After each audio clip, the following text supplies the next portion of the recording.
Hello, may gabi. So ako dahil si Merjoy Villaflor, taga Carumata, San Miguel, Surigao del Sur. Tapos na ako karon sa Singapore nag-work Okay, as te. domestic helper.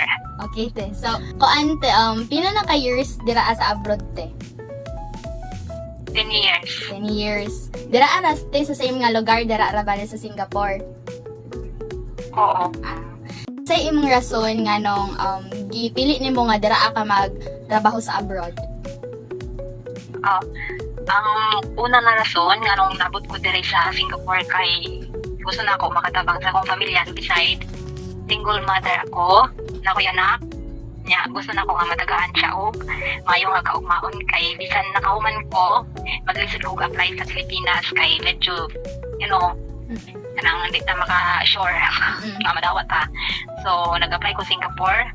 Tapos, siguro it's, God's will siguro kay sa tanan naman ng apply, ako, wala ako nag-abot og 1 month, naka-employer na dayan ko. So, maybe the God's plan. So, balite, sa pagstay nimo dira sa Singapore for 10 years, unsa ang ilang cultures and beliefs bitaw dira? Ang culture nila, kultura nila, Nga tanang lahi sa ato sa Pilipinas.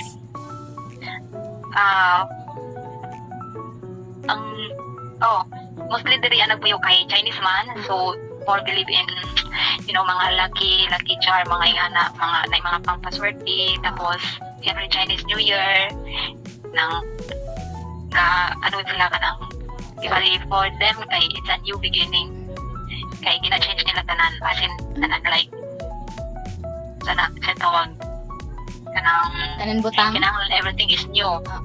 Tanan dili ra po siya tanan butang, pero kanang before mag Chinese New Year everything was gayud kayang clear, kumbaga isa fresh start. Ano siya. Unsa imong first experience dira nga dili nimo makalimtan? Ang dili na ako wag yung makalimutan kay pag-abot na ako sa airport sa Singapore, na-amaze yun ko kay siguro, pero dili yun ikalika nga hinlo o plastar, as in kung ano siya kanang organized kayo niya, safety food. Kanang pag-awas na ako sa agency, it's already 7 p.m. pero na pa siya adlaw o niya gulay, tong cabbage nga gulay, anay carrot. Ilang pagkaon? Ano na siya, gigisa na siya. Dayon, nagila ko ato nga time kay syempre, we're Filipinos, we eat rice every day. Tapos, nagkaon yung lugaw, buntag, lugaw. Kay ang mostly diri Chinese, preference nila ang lugaw. So, dito ko nahilak. Kaya una-una na ko, lugaw lang. May rice. So, maora to te. Salamaters. Salamat. We all know that there are many job opportunities abroad that have changed the life of many people.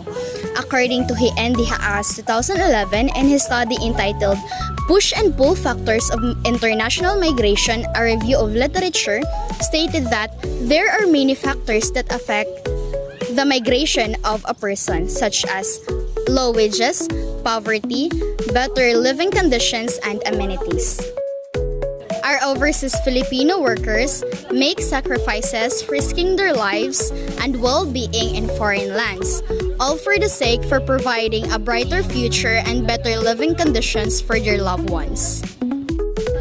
Through their perseverance and hard work, they strive to give their families a more comfortable and secure life.